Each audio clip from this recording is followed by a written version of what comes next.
single ako, diba? Bagay, ganyan Wala talaga. akong sabit. Mark Heras na huling hinahalikan si Raisa Sinon. Paano na ngayon si EB Babe Lian? Isa na namang twist sa malarigutong love life ni Mark. Matapos ang relasyon with sex bomb Aifa at Jeneline Mercado, nalit naman kina Pauline Luna, Nicole Anderson at Katrina Halili. At ngayon, pinagsasabay daw sina Raisa at Lian. At hindi lang daw sa kanila natatapos ang listahan. Totoo bang usap-usapan na tinetext daw niya ang lahat ng babae sa kanyang cellphone directory at bahala na kung sino ang kumagat sa kanyang imbitasyon? Namimili Gulong-gulo ako ngayon. Inaalam ko pa kung sino ba yung dapat. o nalilito? Lilinawin ni Mark Heras live on Showbiz Central.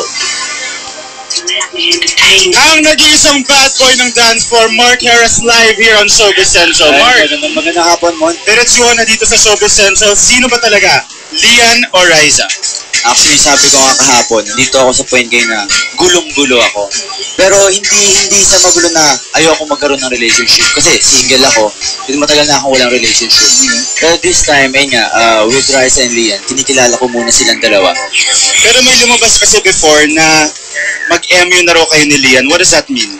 Syempre, hindi nila may iwasan yung mga ganong intriga. Kahit before naman, kahit hindi naman nagsimula kay Lian, kahit before pa, nung meron na-leak sa akin, sinasabi na, okay na daw ni ganito, okay na daw ni ganan. So rumors lang yun. Yes. Etong kay Raisa na kumakalat na video na nangyari sa set ng Fantastic Man na hindi ito take. This was Yes. during break Yes. and apparently you kissed her. May meaning ba yun? Actually, ito yung linaw nun. Hindi yun kiss. Hinipan ko yung tenga niya. And if you can see dun sa video, tenga yun. And that's kulitan time sa set. So you're saying na friends mo both si Raisa at si Lian. Yes. Who is the better friend? Actually, honestly, Kailangan sagutin mo to, di ba? honestly, kasi with Raisa, si Raisa kasi yung medyo childish na makulit. At the same time, siya yung tinatawag namin sa set na Asim Queen. Kasi parang minsan masungit. Pero andun yung pagiging childish niya. At the same time naman with Lian, si Lian is a very sweet person, mabait yung tao. And nagpapasalamat ako at naiintindihan niya yung ganitong situation ngayon na, di ba, nasasama siya din sa issue. At the same time with Raisa din. Okay. Ito yung mga naglalabasan din kasi sunod-sunod yung mga nalilink sa'yo. Andyan si Nicole, na kaibigan ko. And I heard you still text her. No, Nicole and I were friends. Yeah. Ha? You're friends also? Yes, magkaibigan kami ni Nicole. Okay. Actually, ang maganda nga sa akin, yung mga nalink sa akin before, wala naman naging bad na naging pass. So, lahat yun, like even Katrina, diba, even Nicole, even Pauline. Pauline is my best friend na. So, after nung breakup yun ni Jeneline, parang sunod-sunod na yung mga nalilink sa'yo. Ano ba ito? Parang marami nagsabi, baka daw rebound lang to eh. Siguro masasabi ko lang dito, parang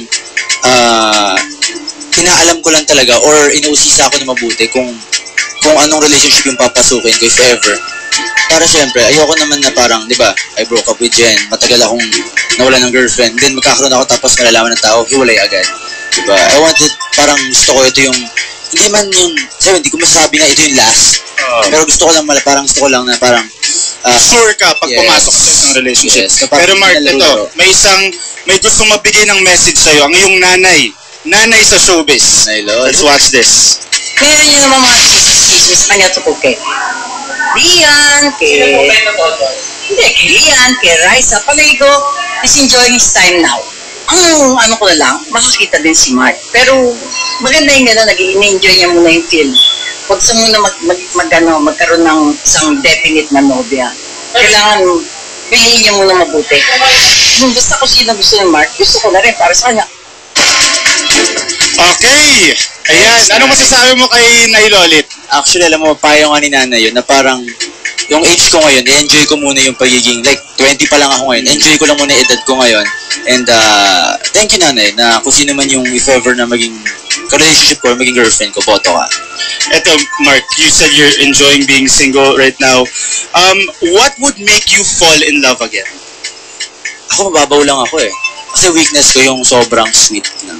So, mapapansin mo, dun sa mga naling sa akin, lahat yun sweet eh. Ayan, so, the best na lang is, naiintindihan nila ako.